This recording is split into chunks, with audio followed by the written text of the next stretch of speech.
by Patrick Zhuwao. This second installment of the Zhuwao Brief Reloaded ZBR comes in a week that has seen two notably interesting events that talk to the theme of the 2018 resistance. Patrick Zhuwao. The first one was the statement issued by the MDC to Youth Assembly wherein they said Nicaragua will never fool us, as they called for the restoration of legitimacy. The second one was the highly anticipated hard talk interview of Professor Jonathan Moyo, and in particular the coup conspirators and terrorist junta's efforts to postpone elections for 3 years.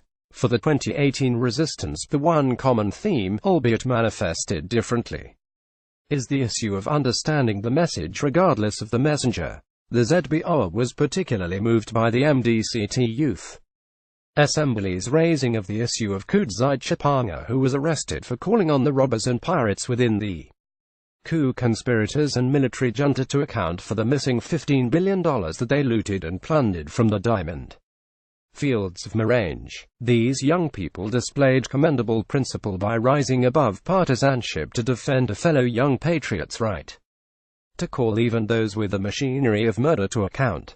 Furthermore, the MDCT Youth Assembly has correctly set itself the noble, progressive and revolutionary objective of restoring legitimacy. This recognition that the regime in power and control of government in Zimbabwe is illegitimate puts to shame several senior people who have been shamefully reticent about boldly declaring that the coup perpetrated in Zimbabwe is illegal. Harvest Vodizovat shows they ought to be ashamed of themselves. The ZBR commends and congratulates the MDCT Youth Assembly for performing better than such well-staffed and resourced institutions like SADC, the O and the UN. This approach by the MDCT Youth Assembly has also contrasted quite significantly with some of the initial approaches that were taken by ostensibly more senior compatriots who chose to focus on Professor Jonathan Moyo as a person as opposed to interrogating the issues he articulated during the hard talk interview. The season of couitis were being played like a puppet will continue with us as Zimbabweans for as long as we do not allow ourselves the opportunity to hear what the other person is saying, despite having preconceived notions and prejudices about them. The initial knee-jerk reactions of dismissing Professor Moyo had to be revisited when Karamba confirmed that the issue of postponing elections was a major discussion point when the terrible twins of the coup conspirators and terrorist junta, Nicaragua and Chiwenga, visited the MDCT leader, Morgan Tsvangirai. Karamba lied and sought to claim that Tsvangirai wanted the elections postponed. In effect, the so-called postponement of elections is in reality an effort at the perpetuating an illegality. For Chiwenga and Nicaragua to request such a perpetuation of an illegality is akin to a thief seeking to continue using and benefiting from a product that they would have stolen. It is incorrigibly deplorable. The ZBR can prove that the issue of postponing elections, and hence perpetuating a gross illegality, is an agenda of the coup conspirators and terrorist junta by making some observations and raising a few questions.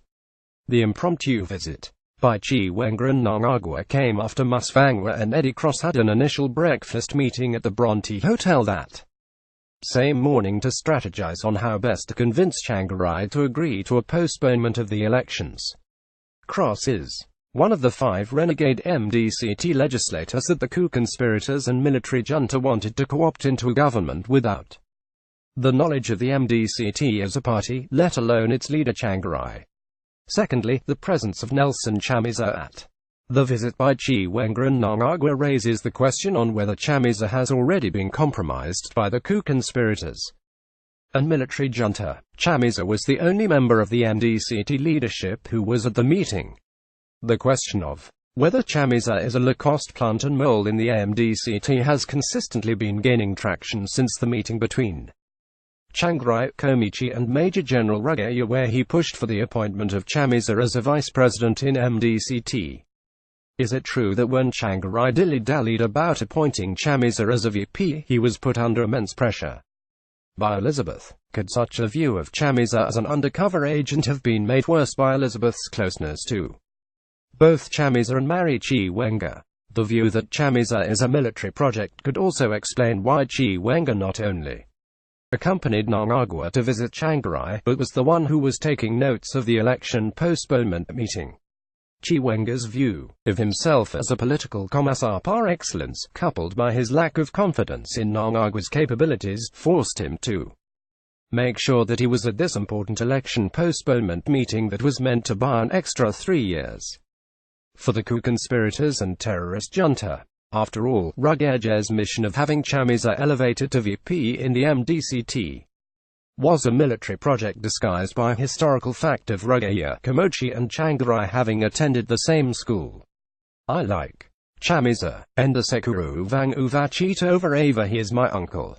I'm hoping that his presence at the election postponement meeting was a result of him being manipulated without his knowledge. I want to give him the benefit of the doubt that he did not realize that the coup conspirators and military junta wanted to create a narrative of him as the successor of Morgan Changarai. I also want to believe that he would not agree to a postponement of the elections. The Constitution provides, in Section 158 subsection 1 paragraph that elections must be held not more than 30 days before the expiry of the 5-year term of Parliament as determined by the date on which a president-elect is sworn in. This means that elections must be held between the 23rd of July 2018 and the 22nd of August 2018 since President Mugabe was sworn in on the 22nd of August 2013.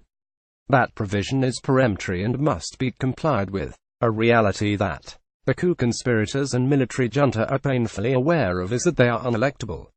How can idiots who had to roll out tanks after having lost a simple internal contestation within one political party even contemplate electoral victory in a whole nation with a multitude of opposition formations and voices?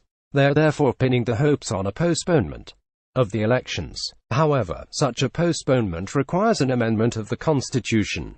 The Constitution can only be amended by an affirmative vote of 2/3 of the membership of the National Assembly and the Senate in terms of sections 328.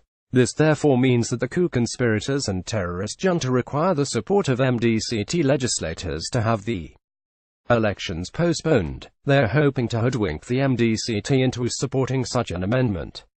However, the coup conspirators and military junta are also aware that Changarai is not a fool to borrow from a statement by President Mugabe during the Binjura Youth Interface rally last year, Hashina Kupasaka Changarai Chia. An MDCT that is led by Changarai would not make the second mistake of supporting another project of the coup conspirators and military junta as they did during the military takeover, only to be discarded without obtaining any meaningful concessions and real value. Consequently, the coup conspirators and military junta want to influence succession within MDCT by giving Chamisa the feeling that they can deliver the MDCT presidency to him. Chamisa would then be beholden to the coup conspirators and military junta such that he will deliver the MDCT legislators to them for a constitutional amendment to postpone the elections. The coup conspirators and terrorist junta are also worried that the continual purging of perceived G40 legislators will deny them the numbers required for the constitutional amendment necessarily to postpone elections. This actually played out in the coup conspirators and military junta's Politburo meeting this week when Chiwenga attempted, without success, to persuade the Lacoste elements therein to desist from having the legislators recalled from Parliament. He knew his strategy, but the rest of them did not know. The MDCT Youth Assembly has provided very important lessons this week over and above the principled stand they have taken on the issue of Kudzai Chipanga. They have refused to be fooled by the coup conspirators and terrorist junta and called for a restoration of legitimacy. I hope that Misek Uruchitova, Nelson Chamisa will also refuse to be fooled and call for the restoration of legitimacy by not being part of the subterfuge of postponing elections as we all contribute within our various spaces toward 2018 resistance. Asante Sana, Mina Lawsalams Benzi. IWE Anytime Basa Patrick Zhuwao is a former public service, labor and social welfare minister in the government of former President Robert Mugabe. He is also Mugabe's nephew.